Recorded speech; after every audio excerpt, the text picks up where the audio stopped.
शुरुआत होती है एक दिल छू लेने वाले दृश्य से, जहाँ एक लड़का एक लड़की को अपनी पीठ पर उठाए तेजी से भाग रहा है। वह कहता है, तुम मर नहीं सकती, मैं तुम्हें बचा लूंगा, ये तुम्हारे बड़े भाई का वादा है। इस वादे के साथ ही दृश्य बदलता है और हम देखते हैं कि तांजीरो चारकोल बेचने के लिए शहर जाने की तैयारी कर रहा है।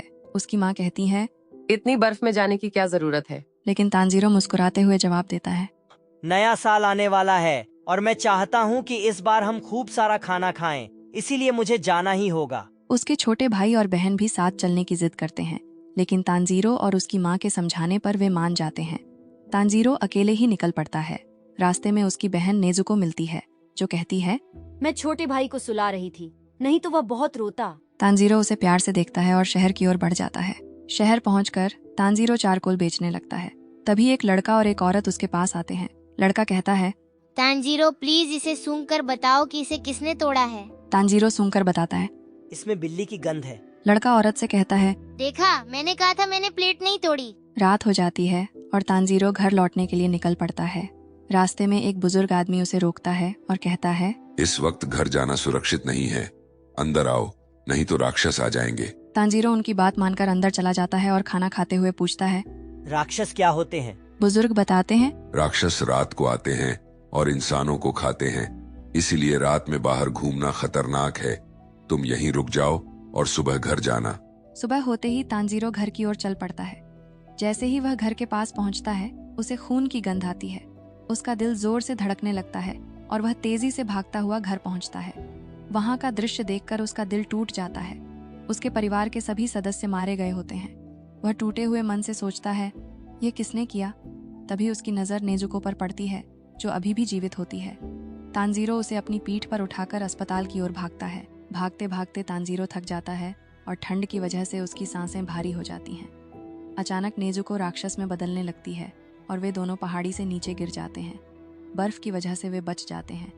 तांजीरो देखता है कि नेजुको अपने पैरों पर खड़ी हो जाती है और कहता है, तुम्हें खड़े होने की जरूरत नहीं है, मैं तुम्हें डॉक्टर के पास ले जाऊंगा। लेकिन नेजुको, जो अब राक्षस बन चुकी है, तांजीरो पर हमला कर देती है।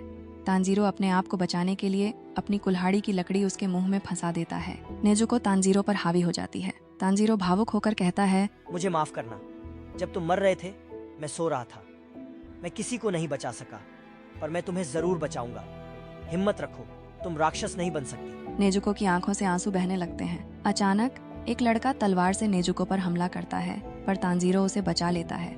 लड़का पूछता है, तुम इस राक्षस को क्यों बचा रहे हो? तांजीरो जवाब देता है, मुझे नहीं पता नेजुको राक्षस कैसे बनी। तभी नेजुको उस लड़के पर हमला करती है और तांजीरो की तरफ बढ़ती है। पहले तो लड़का सोचता है कि नेजुको तांजीरो पर हमला करेगी, पर अचानक वह देखता है कि नेजुको तांजीरो को बचा रही है। लड़का सोचता है, यह कैसे हो सकता है? यह बहुत घायल है और इसे भूख भी लगी होगी, पर फिर भी यह अपने भाई को नहीं खा रही। शायद यह बाकी राक्षसों से अलग है। इसके जख्म राक्षसों के खून के संपर्क में आए होंगे, इसलिए यह राक्षस बन गई है और इसी तरह यह राक्षस अपनी संख्या बढ़ाते हैं। तांजीरो कहता है, मेरी बहन ने किसी इंसान को नहीं मारा, प्लीज उसे छोड़ दो। लड़का कहता है, तुम क्या मजाक कर रहे हो? अगर मैंने इसे छोड़ा तो ये तुम पर हमला करेगी। फिर वह कहता है, एक बार कोई इंसान राक्षस बन जाए तो वह वापस इंसान नहीं बन सकता। तांजीरो गिड़गिड़ाते हुए कहता है, प्लीज उसे छोड़ दो, मैं कोई ना कोई रास्ता जरूर ढूंढ लूंगा। लड़का कहता है, तुम इसे ठीक नहीं कर सकते। अगर मैंने इसे छोड़ा तो तुम भी राक्षस बन जाओगे। क्या तुम यही चाहते हो? और वैसे भी तुम बहुत कमजोर हो। शायद राक्षसों के पास तुम्हारी बहन को ठीक करने का कोई रास्ता हो, पर वे ऐसा कभी नहीं करेंगे, क्योंकि ताकतवर हमेशा कमजोर को दबाता है। लड़का नेजुको पर हमला करता है, जिसे देखकर तांजीरो उस पर हमला कर देता है। लेकिन लड़का तांजीरो के सिर पर मारकर उसे बेहोश कर देता है। तांजीरो की कुल्हाड़ी उसके पास नहीं होती। तभी कुल्हाड़ी अचानक उसके पास से गुजरकर पेड़ में लगती है। लड़का तांजीरो की चालाकी से प्रभावित हो जाता है कि कैसे उसने उसे चकमा दिया, पर उसका असली प्लान कुछ और था। लड़का कहता है, तुम उठ गए हो, जाओ जल्द से जल्द माउंट सागिरी चले जाओ। वहाँ एक बुजुर्ग आदमी मिलेगा जिसका नाम साकाउंजी उरोकोडाकी है। जब वह तुम्हें मिले तो कहना कि तुम्हें गियुटो मियोका ने भेजा है। दृश्य बदलता है और हम देखते हैं कि तांजीरो अपने परिवार को दफनाकर माउंट सागिरी की ओर चल पड़ता है। और इसी के साथ ये एपिसोड खत्म होता है।